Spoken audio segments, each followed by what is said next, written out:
if y'all can hear me. Can you hear me? Testing, testing, 1, 2. Microphone check, 1, 2, 1, 2. My mic sound nice, check 1. My mic sound nice, check 2. My mic sound nice, check 3. Are you ready to rock, y'all? Let's do the beat, y'all. No, I'm just kidding.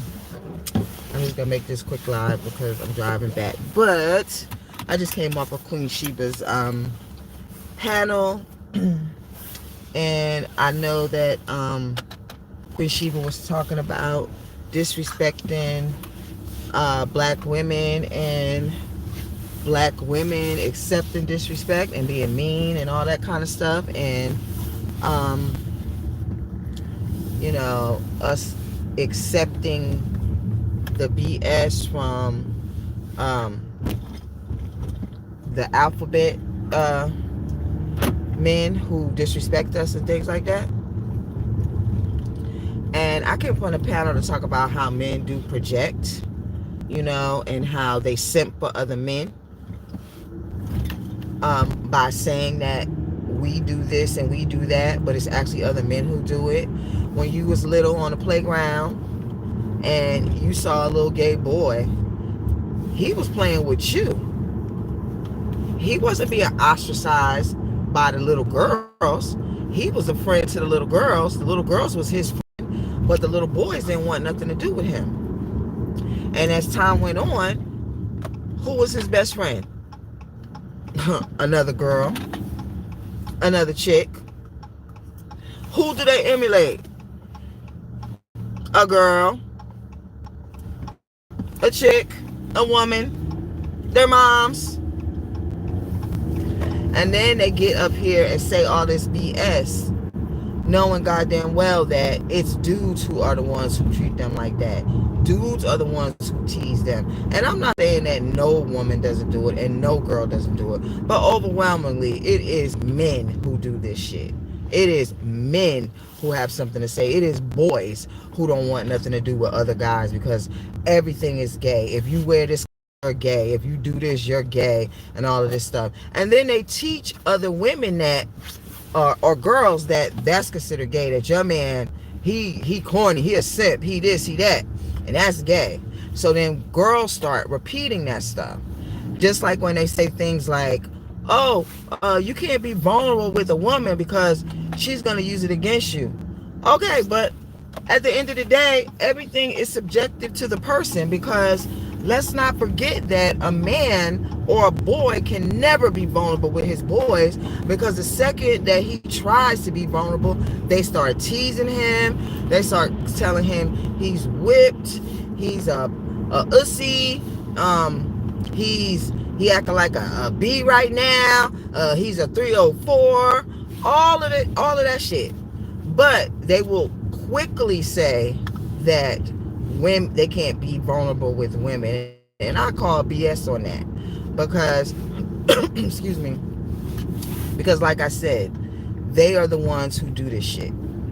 So I just wanted to talk about this for a little bit, because it seems like women miss the misogyny of men and boys. Like little boys are subjected to learning misogyny. They're socialized, like men are socialized to protect misogyny and the patriarchy. That's why men protect other men when they're out there cheating and things like that. And then you have the women who are male identified with their inner misogyny that they were taught. They do the same thing. They will try to help I'm sorry, I'm driving, guys. They help like their brothers and cousins, you know, cheat on you. They won't tell you. They'll let them come to their house, you know, cheat on you and all that kind of stuff. They're not girls, they're male identified. You know what I'm saying? So at the end of the day, this is all about misogyny and patriarchy. And women, you know, with their inner misogyny and patriarchy. But it is not about women having a problem with gay men. So when gay men project that onto us, like the guy who said that women don't want to be bothered with a man that's on a DL. Why would we? Why would we want to be bothered with a man that's on a deal that's cheating on us? It don't matter if he's cheating on us with a man or a woman. We don't want to be bothered with that. Like, that doesn't make any sense. You want us to accept it so the men will accept you openly. And that's what I think. You want us to accept it so the men can accept you openly. But at the end of the day, what men think or do is on them. It has nothing to do with us. What we feel or what we don't feel is what we feel or what we don't feel. Like, we can't convince them that you're an actual woman or that they should be with you or whatever. That's on them. The same way you can't try to tell us that we need to accept a man that wants to be with another man. Like, that's not for you to say. And I'm so sick of it. I'm so sick of us, like, everything getting projected onto us. And that doesn't, and I'm not saying this to say that there's no problem with black women with each other, because, honey, everything, that's the truth. That, but a lot of stuff has to do with misogyny, patriarchy, and our socialization. That the same way we believe that when women have when women aren't in a monogamous relationship, that they have low self-esteem. But you don't get that you are just socialized to believe that, because it's like when a person says something like, oh, well, in the Bible, or God says this. Okay, well, what about all them other Christian religions that they have more than one wife? What about them? What about the other religions, period, that have more than one wife, that don't even know what your God says or what they, what the rules are according to you? Like, you gotta stop that shit. You were socialized to believe that. That does not make it true. Before monogamy, there was polyamory, period.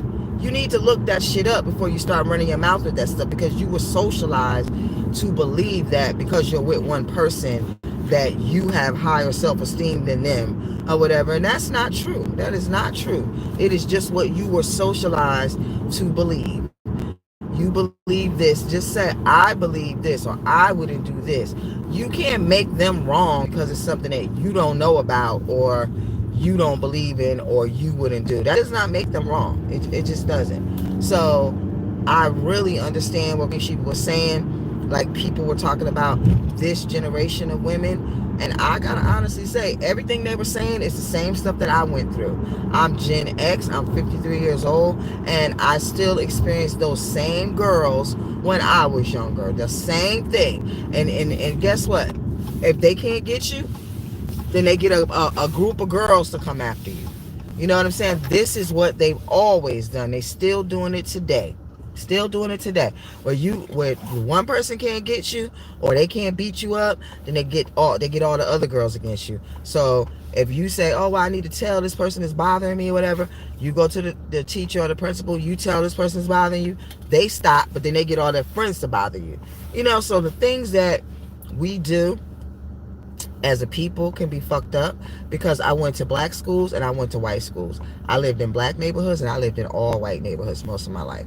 So I know the difference in going to school with a bunch of cackling ass white girls versus a bunch of cackling ass black girls. And white girls mean, and they do fucked up shit too, don't get me wrong, but it's just different when it hits different when it's your own, because at the end of the day, you expect a little bit different from them. At least I do. I expect a little bit different from black people than what I expect from other people.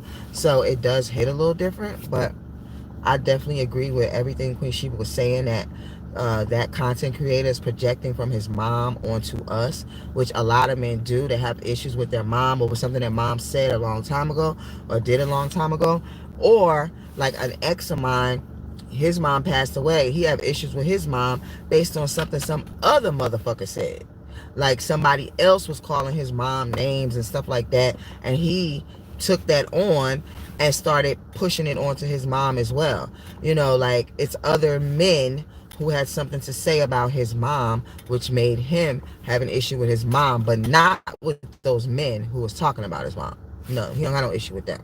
And that's what I'm talking about. They love to project shit onto us. And at the end of the day, like one of the people on Queen Sheba's panel said, was it a Koya, something like that was her name? The stats don't lie. The stats don't match what men be out here saying, or these male identified women, or just women that are uninformed.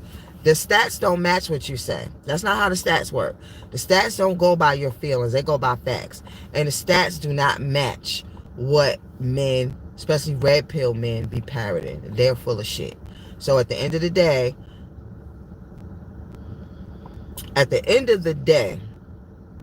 take care of your own shit. Do your own inner work. Because nobody's coming to save you. We got to all do our own inner work. We all got to work on ourselves. Do that shadow work. We all got a shadow side. We all do fucked up shit. We all say fucked up shit, you know, at the end of the day. And it may not be intentional, but sometimes it is. So I just wanted to speak on that for a minute. It's my first live by myself, y'all. I had to pull over because if I go up a little bit further, the internet will go out. But thank you, Queen Sheba, for having me up on your panel. I really appreciate it, but I had to go. My dog was starting to bark, and I couldn't, like, pay attention to what was going on the panel. But thank you, guys. I really appreciate it. I love you, Sassy. And Lisi, all the tea in China, CEO, Financial Queen, Linnell, Linda Gamble. It's so many of you guys. I can't even think of all the people, but it's so many of you guys who are always there. If I did not say your name, please charge it to my head, not my heart. And plus, I just got finished smoking, y'all, a little while ago, so I'm a little fuzzy. But all of you guys, I really appreciate you guys. You're always there for me, and I love you guys. Talk to you soon.